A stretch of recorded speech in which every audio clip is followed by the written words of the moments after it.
शनिवार व्रत कथा। एक बार सूरज, चंद्रमा, मंगल, बुध, बृहस्पति, शुक्र, शनि, राहु और केतु 9 ग्रहों में आपस में विवाद हो गया कि हम सब में सबसे बड़ा कौन है।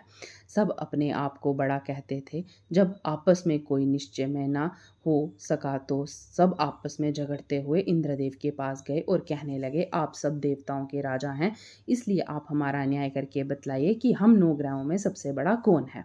राजा इंद्र इनका ये प्रश्न सुनकर घबरा गए और कहने लगे कि मुझे में ये समर्था नहीं है कि जो किसी को बड़ा या छोटा बतलाऊं। मैं अपने मुख से कुछ नहीं कह सकता। हाँ, एक उपाय है। इस समय पृथ्वी पर राजा विक्रमादित्य सबसे अच्छा और सटीक न्याय करने वाला है, इसलिए तुम सभी उन्हीं के पास जाओ, वह सभी सही निर्णय कर देंगे। इंद्र के ये वचन सुनकर सब ग्रह देवता भोला में राज इन विक्रमादित्य की सभा में आकर उपस्थित हुए और अपना प्रश्न राजा के सामने रखा। राजा विक्रमादित्य उनकी बात सुनकर बड़ी चिंता में पड़ गए कि मैं अपने मुख से किसी को बड़ा और किसी को छोटा कैसे बतलाऊं। जिसको छोटा बतलाया वही क्रोध करेगा। उनका झगड़ा निपटाने के लिए राजा ने एक उपाय सोचा। उन्होंने सोना, चांदी, कांस, पीतल, शीश, रांगा, जस्ता, अभलगा और लोहा 9 धातुओं के आसन बनवाए। सब आसनों के क्रम में जैसे सोना सबसे आगे और लोहा सबसे पीछे बिछाएंगे।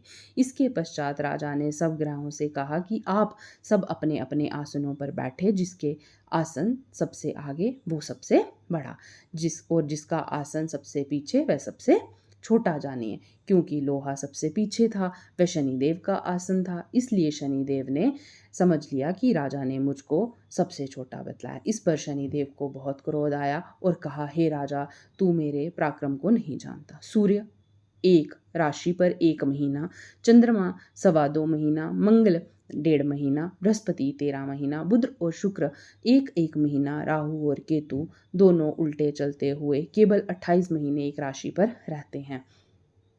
परंतु मैं एक राशि 2.5 अथवा 7.5 साल तक रहता हूँ। बड़े बड़े देवताओं को भी मैंने विषम दुख दिया है। राजा सुनो, राम जी को 7.5 आई और वनवास हो गया। रावण पर आई तो राम और लक्ष्मण ने लंका पर चढ़ाई कर दी, रावण के कुल का नाश कर दिया। हे राजा, तुम अब सावधान रहना। राजा ने कहा, जो कुछ मेरे भाग्य में है देखा जाएगा। उसके बाद अन्य ग्रह तो प्रसन्नता के साथ चले गए, परंतु शनिदेव तो वहां से बड़े क्रोधित होके गए। कुछ काल व्यतीत होने पर राजा के साढ़ी साथी की दशा आई। शनिदेव घोड़े के सौदागर बनकर अनेक सुंदर घोड़ों के सहित राजा की राजधानी में आए। जब राजा ने सौदागर के आने की खबर सुनी तो अपने अश्वपाल को अच्छे अच्छे घोड़े खरीदने की आज्ञा दी। अश्वपाल ऐसे अच्छी नस्ल के घोड़े देखकर और उनके मूल्य सुनकर चकित रह गया। तुरंत ही राजा को खबर दी। राजा उन घोड़ों को देखकर एक अच्छा सा घोड़ा चुनकर उस पर सवारी के लिए चढ़ा।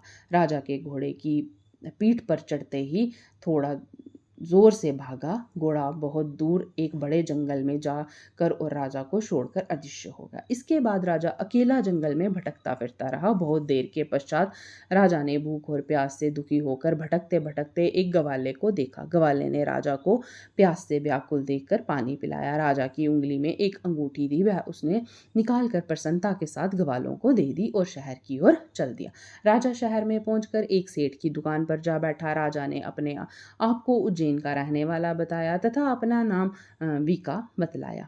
सेठ ने उसको एक कुलीन मनुष्य समझकर जल आदि पिलाया। भाग्यवश उस दिन सेठ की दुकान पर बिक्री बहुत अधिक हुई थी। तब सेठ उसको भाग्यवान पुरुष मानकर भोजन कराने के लिए अपने घर ले गया। भोजन कराते समय राजा ने एक अदृश्य की बात देखी कि खूंटी पर हार लटक कर रहा है और वह खूंटी उसको निगल रही है। भोजन के पश्चात कमरे में आने पर जब सेठ को कमरे में हार ना मिला तो सब ने ही निश्चय किया कि सेवा विका के और कोई इस कमरे में नहीं आया है, अर्थात अवश्य ही उसी ने हार चोरी किया। परंतु बीका ने हार लेने से मनाही की। इस पर 5-7 आदमी इकट्ठा होकर उसे फौजदार के पास ले गए। फौजदार ने उसको राजा के सामने उपस्थित कर दिया और कहा, ये आदमी तो भला प्रतीत होता है, चोर नहीं मालूम होता, परंतु सेठ का कहना है कि इसके सिवा और कोई घर में आया ही नहीं, अवश्य ही इसी ने चोरी की है। तब राजा ने आज्ञा दी कि इसके हाथ पैर काटकर चौकी गिरा किया जाए। राजा की आज्ञा का तुरंत पालन किया गया और बीका के हाथ पैर काट दिए गए। अब राजा विक्रमादित्य अपाहिज होकर धर धर की ठोकरें खाने लगा। कुछ काल व्यतीत होने पर एक तेली उसको अपने घर ले गया और कोल्लू पर बिठा दिया। बीका उस पर बैठे हुए अपनी आवाज़ से बैलों को हाँकता रहता। कुछ वर्षों में शनिदेव की दशा समाप्त हो गई और एक रात को वर्षा ऋतु में एक दिन बीका मल्हार राग गाने लगा। उसका गाना सुनकर उस शहर के राजा की कन्या उस राग पर मोहित हो गई और दासी को खबर लाने के लिए भेजा कि शहर में कौन गा रहा है। दासी ने देखा कि तेली के घर में चोरा गिरा मल्हार राग गा रहा है। दासी ने महल में आकर राजकुमारी को सब सुनाया। उसी क्षण राजकुमारी ने अपने मन में ये प्रण कर लिया, चाहे कुछ भी हो मुझे चौकीग्राह के साथ विवाह करना है। प्रातःकाल होते ही जब दासी ने राजकुमारी को जगाया तो राजकुमारी अन्न शन व्रत लेकर पड़ी रही। तब दासी ने रानी के पास जाकर राजकुमारी के ना उठने को कहा। रानी ने तुरंत ही वहां आकर राजकुमारी को जगाया और उसके दुख का कारण पूछा। तब राजकुमारी ने कहा, माता जी, मैंने ये प्रण लिया है कि तेली के घर में जो चोर गिरा है उसी के साथ विवाह करूंगी। माता ने कहा, पगली, ये क्या बात कह रही है? तुझको किसी देश के बड़े राजा के साथ प्राणे जाएगा। कन्या कहने लगी कि माताजी, मैंने प्रण कर लिया है, कभी नहीं तोड़ूंगी। माता ने चिंतित होकर ये बात राजा को बताई। जब महाराजा ने भी आकर यही समझाया कि मैं अभी देशांतर में अपने दूत भेजकर सौभाग्य रूपवन एक बड़े से बड़ा गुणी राजकुमार के साथ तुम्हारा विवाह कराऊंगा, ऐसा बात तुमको कभी नहीं विचरनी चाहिए। कन्या ने कहा, पिताजी, मैं अपने प्राण त्याग दूंगी परंतु दूसरों से विवाह नहीं करूंगी। इतना सुनकर राजा ने क्रोधित होकर यही कहा, तेरा भाग्य में ऐसा ही लिखा है तो जैसी तेरी इच्छा हो वैसा ही कर। राजा ने तेली को बुलाकर कहा कि तेरे घर में जो जो चोर गिरा है उसके साथ मैं अपनी कन्या का विवाह करना चाहता हूँ। तेली ने कहा कि ये कैसे हो सकता है? कहाँ आप हमारे राजा और कहाँ मैं नीच तेली। राजा ने कहा, भाग्य में लिखा कोई टाल नहीं सकता।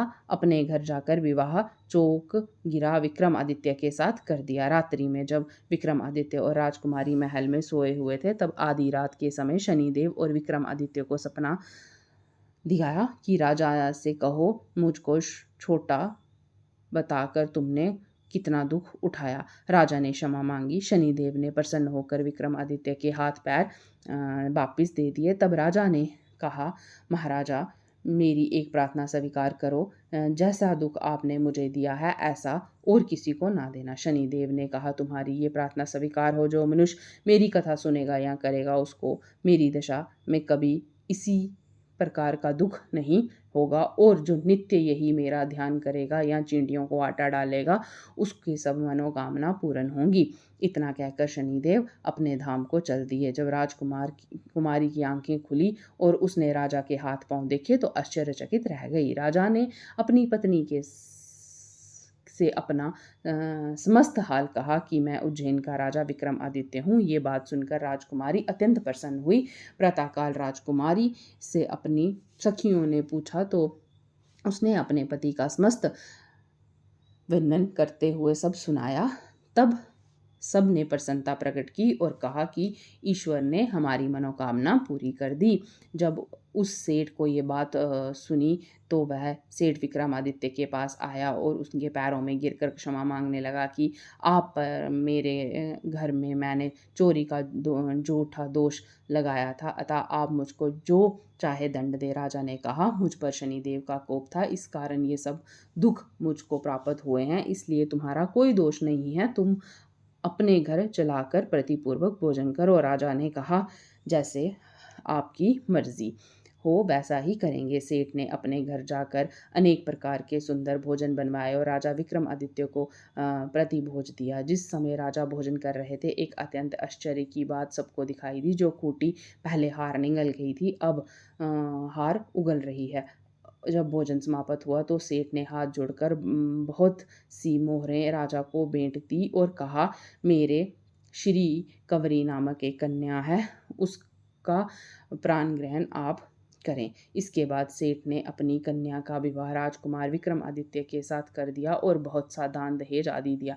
इस प्रकार कुछ दिनों तक वहां निवास करने के पश्चात विक्रमादित्य ने शहर में राजा से कहा कि अब मेरी उज्जैन जाने की इच्छा है। फिर कुछ दिन बाद विदा लेकर राजकुमारी मनभानी सेठ की कन्या श्री कंवरी तथा दोनों जगहों से दहेज में प्राप्त अनेक दासियों, रथों और पालकियों सहित विक्रमादित्य उज्जैन की तरफ चले।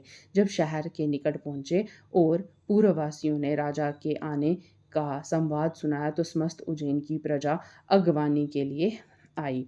बड़ी प्रसन्नता से राजा अपने महल में पधारे। सारे शहर में बड़ी भारी महोत्सव मनाया गया और रात्रि में दीपमाला की गई। दूसरे दिन राजा ने शहर में ये मुनादी करा दी कि शनिचर देव सब ग्रहों के सर्वप्रिय हैं। मैंने इनको छोटा बतलाया, इसी से मुझको भीषण दुख प्राप्त हुआ। इस कारण सारे शहर में सदा शनिचर की पूजा और कथा होने लगी और प्रजा अनेक प्रकार के सुख भोगती रही। जो कुछ शनिचर की इस कथा को पढ़ता अथवा सुनता है, शनिदेव की कृपा से उसके सब दुख दूर हो जाते हैं। शनिदेव की कथा का व्रत के दिन अवश्य पढ़ना चाहिए। बोलो जय जय श्री शनिदेव की जय। सूर्यपुत्र प्रभु छाया महाराज जी की